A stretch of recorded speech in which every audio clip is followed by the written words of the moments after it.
भाई और बहन इस कहानी को जरूर सुने। मेरा उद्देश्य है आप सभी कहानियों को सुनिए और अपने वास्तविक जीवन में खतरों से बचने का प्रयास करें। भाई का नाम मोहन और बहन का नाम इशिका।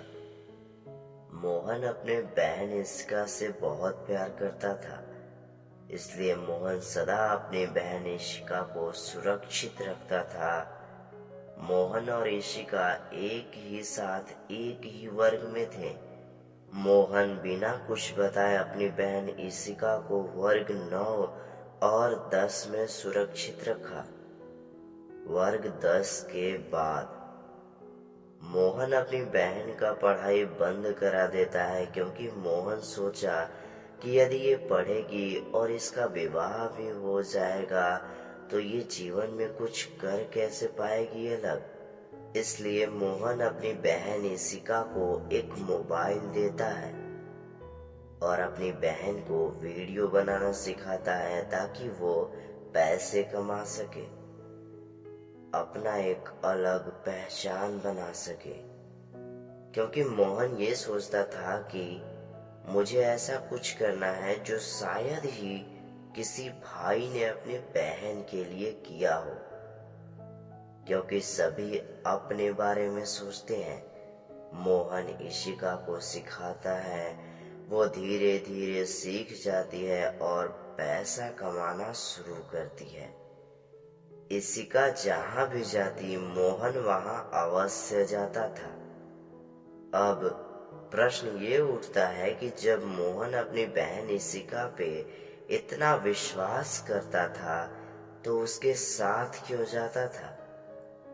मोहन इसलिए नहीं जाता था कि इशिका कोई गलत ना कर दे, बल्कि इसलिए जाता था कि कोई इशिका के साथ कुछ गलत ना कर दे।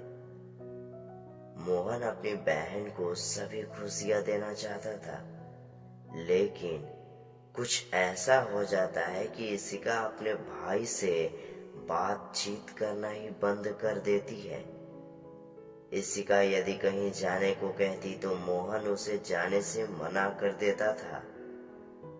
यदि कोई आते तो उनके नजदीक भी नहीं जाने देता था। उसकी बहन इशिका मोहन से धीरे धीरे नाराज होने लगती है, क्योंकि इशिका ऐसा सोचती है कि शायद ये मुझे खुश देखना नहीं चाहता, इसलिए कहीं जाने नहीं देना चाहता। कोई यदि आए तो उसके नजदीक जाने नहीं देता, और इसलिए इशिका अपने भाई से बातचीत करना ही बंद कर देती है। मोहन को पता चल जाता है कि ये नाराज है। मोहन एक डायरी में कुछ लिखता था जो कि किसी को कुछ मालूम नहीं था, किंतु जब इशिका अपने भाई मोहन से बातचीत करना बंद कर दी तो इशिका एक दिन सोची कुछ पढ़ते हैं, तो इशिका को मोहन का डायरी मिल जाता है। फिर इशिका बोलती है, देखते हैं मोहन क्या लिखता है। वो उस डायरी में लिखा था, मैं अपनी बहन से बहुत प्यार करता हूँ, उसे कभी भी दुखी में नहीं देखना चाहता हूँ, इसलिए इसे कुछ ऐसा बनाऊंगा कि मेरी बहन का एक अलग ही पहचान होगा।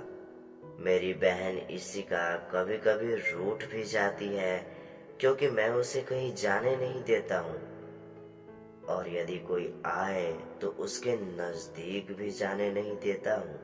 उसे कहीं जाने इसलिए नहीं देता हूँ क्योंकि मैं जानता हूँ कि बाहर कैसे लोग हैं, उनके मन में क्या चलता है, कैसा सोच है। इसलिए नहीं जाने देता हूँ क्योंकि मैं अपनी बहन को सुरक्षित देखना चाहता हूँ।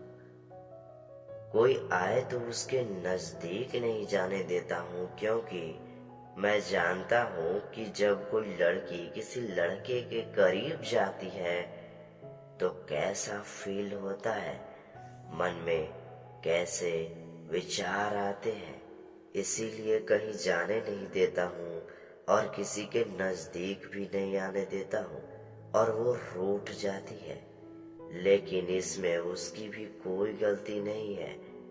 इसलिए क्योंकि इसका थोड़ी ना ये सब जानती भी है, ये विचार या सोच के बारे में, क्योंकि वो कभी ऐसे परिस्थिति को देखी ही नहीं है और ना ही उस परिस्थिति में फंसी है। इसलिए वो गुस्सा हो जाती है, लेकिन कोई बात नहीं। बाद में उसे ज्ञान होता है कि मोहन मेरा भाई मेरे लिए अच्छा ही करता है, इसलिए उसका गुस्सा करना सही है। इशिका ये सब पढ़ती है और उसके आंखों में अश्रु आ जाते हैं। वो रोने लगती है, सोचती है जो मेरे लिए इतना कुछ करता है और मैं उस पे तुरंत गुस्सा हो जाती हूँ। इशिका तुरंत अपने भाई मोहन से जाकर बात करती है। मोहन को पता नहीं था कि वो उसके डायरी को पढ़ ली है और इशिका भी नहीं बताती है कि मैंने डायरी पढ़ ली है। इसलिए अब इशिका जो भी करना चाहती या कहीं जाना भी चाहती तो मोहन से जरूर पूछती।